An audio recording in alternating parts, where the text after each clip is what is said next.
Imagine a child genius building nuclear reactors in a secret laboratory hidden behind his bedroom bookshelf, while parents eat breakfast 5 feet away, never noticing explosions that shake the foundation. A sister who phases through reinforced steel doors like they're tissue paper. Experiments that violate every law of physics, yet neighbors never call authorities. And a boy who never leaves his cul-de-sac for 7 years across 78 episodes because the laboratory isn't real. It's elaborate delusion constructed inside psychiatric institution where Dexter McPherson, patient 027, processes trauma through fantasy of control while orderlies play along with Dee Dee therapeutic intervention, breaking through his dissociative barriers. For 25 years, fans watched Cartoon Network's Dexter's Laboratory, believing we witnessed child prodigy's adventures. But architectural impossibilities, parental dissociation patterns, and Dee Dee's reality anchor behavior encode darker truth. Dexter never left the asylum, and every invention was coping mechanism for powerlessness he couldn't escape. Welcome to Toon Truth Exposed, where we decode Reddit's most disturbing fan theories buried in your nostalgia. Our 8th transmission cracks open Cartoon Network's 1996 to 2003 vault, dissecting Dexter's Laboratory, the deceptively innocent series that ran 78 episodes across 4 seasons, teaching 30 million viewers that genius solves everything, except it doesn't when genius is trauma response. Over the next 13 minutes, we expose the asylum evidence Jendi Tartakovsky encoded, architectural impossibilities proving lab doesn't exist, Dee Dee as psychiatric intervention, not annoying sister, Mandark as shared delusion between patients, parental enabling matching dissociative disorder clinical patterns, and why Dexter never leaves his neighborhood across 78 episodes spanning 7 years. Subscribe now. Every Tuesday, another animated theory shatters childhood to reveal institutional horror underneath. Descend with me into the laboratory that never existed. Dexter's Laboratory premiered November 1996 on Cartoon Network. Premise: boy genius. Dexter builds massive underground laboratory accessed through bedroom bookshelf, conducts experiments ranging from robotics to dimensional travel, battles rival genius Mandark, protects lab from Sister Dee Dee who infiltrates daily destroying experiments. Parents remain oblivious. 78 episodes, 4 seasons, never shows how lab was built, how utilities connect, how structural engineering supports multi-level facility beneath suburban tract home, or why parents eating breakfast never hear explosions. Series treats impossibilities as comedy, but architectural analysis reveals lab cannot physically exist, which means Dexter experiences persistent delusion, and series documents psychiatric facility managing patient through controlled fantasy, while Dee Dee serves as reality anchor, preventing complete dissociation. Frame-by-frame asylum, encoding undeniable. Dexter's laboratory entrance. Bedroom bookshelf slides open, revealing corridor. Physical impossibility. House exterior shows standard 2-story suburban home. Interior blueprints cannot accommodate multi-level facility shown. Architecture ignores load-bearing walls, foundation requirements, utility connections. Lab contains nuclear reactor, particle accelerators, biological containment, none plausible in residential zone. City inspectors, utility companies, seismic activity from experiments, never addressed. Simplest explanation matching clinical psychology. Lab is delusion. Bookshelf is psychiatric facility door Dexter reimagines. Corridor leads to institution common areas he interprets as laboratory spaces.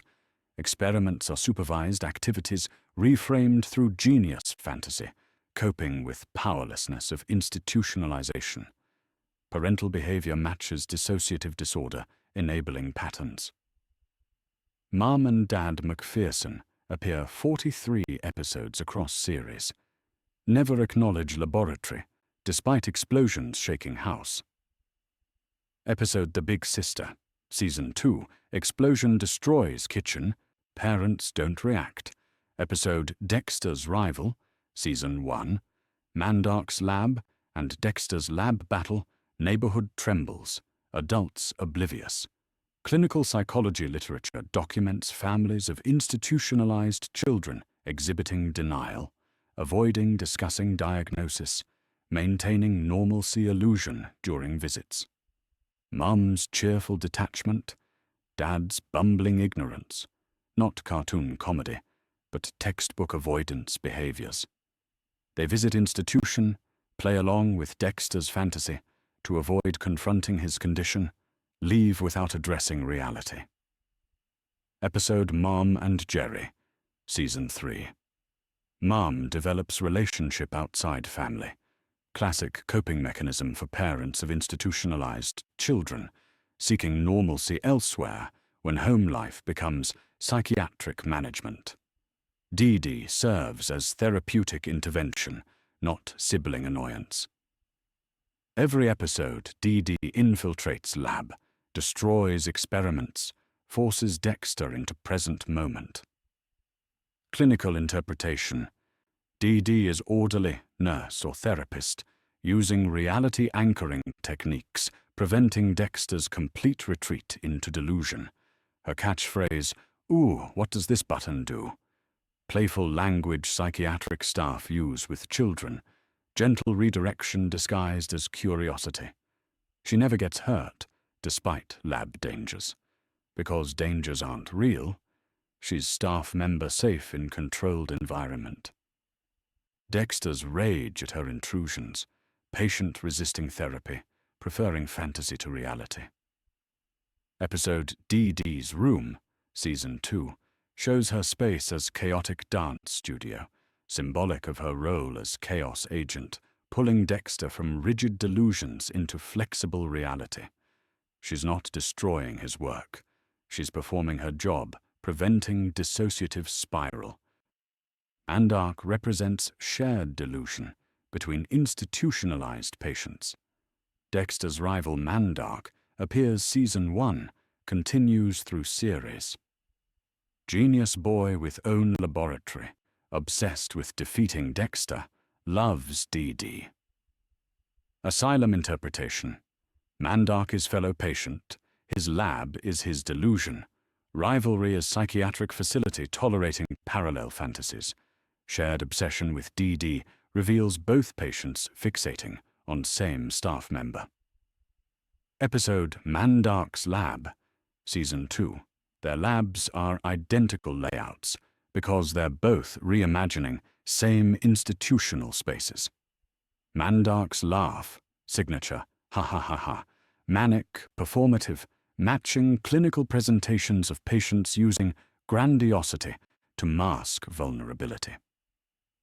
His obsession with defeating Dexter, competitive behavior therapists observe between institutionalized children, establishing pecking order when control over environment is stripped.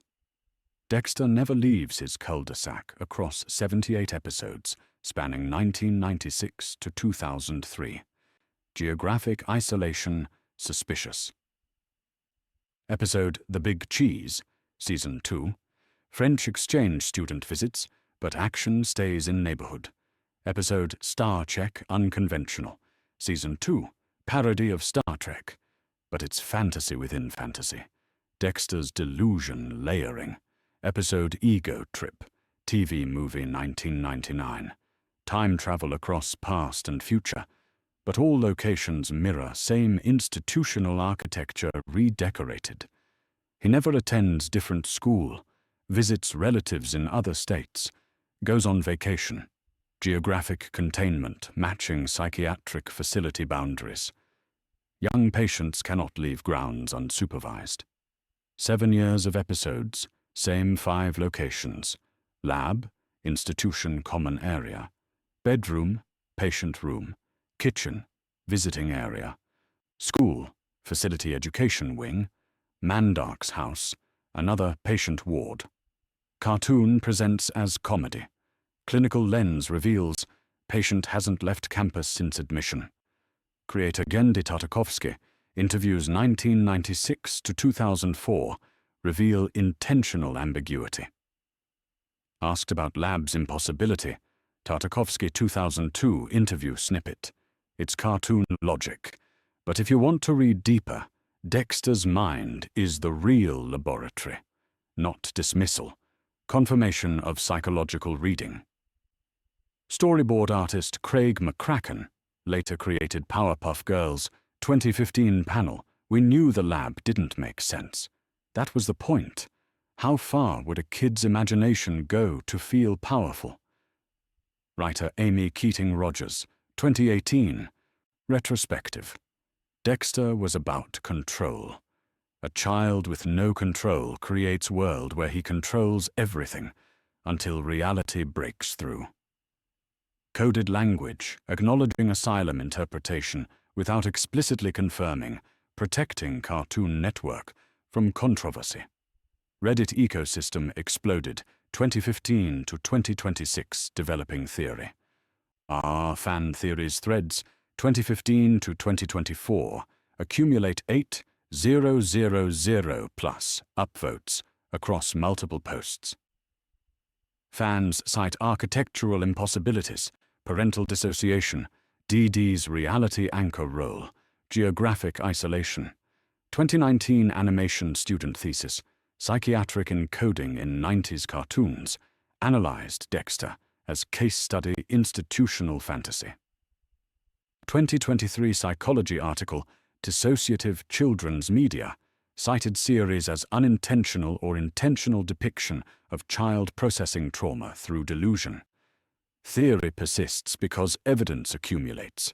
Series never explains lab's construction, parents never acknowledge it, Dexter never leaves, and Dee Dee's role makes sense only as therapeutic intervention. Cultural context.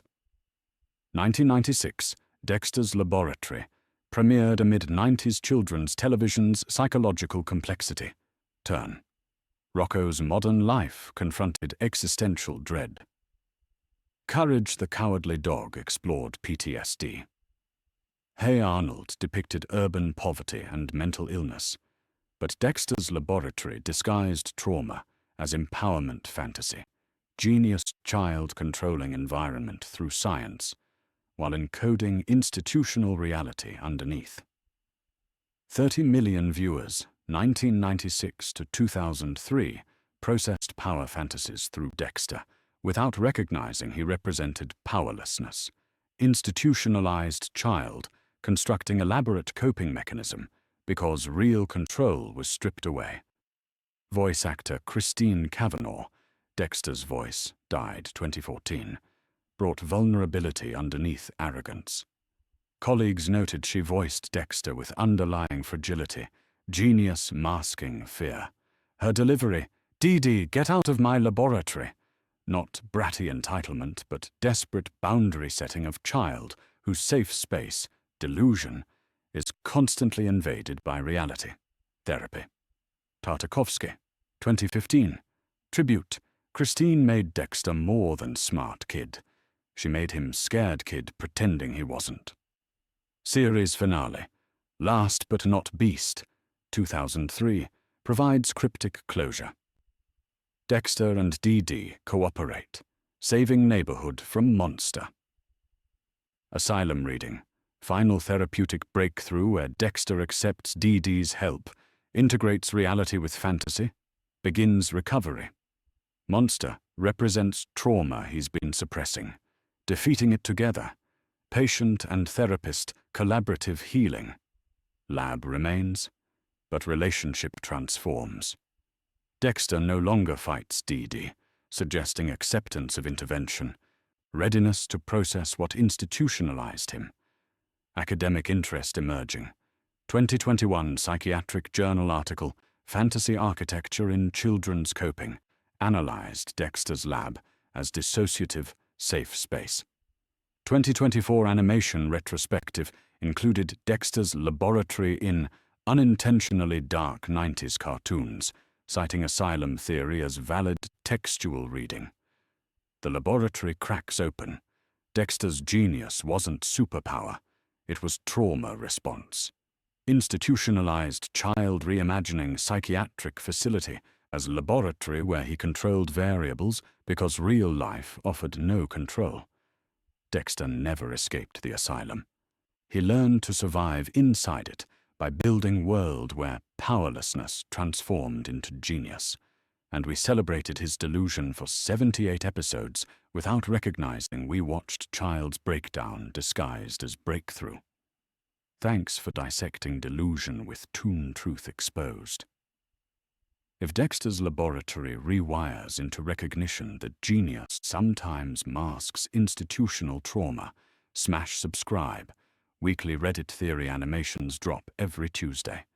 Next transmission, Johnny Bravo's repeated rejection revealing incel radicalization pipeline, Cartoon Network, accidentally documented. Notifications on. Truth decodes the fantasy.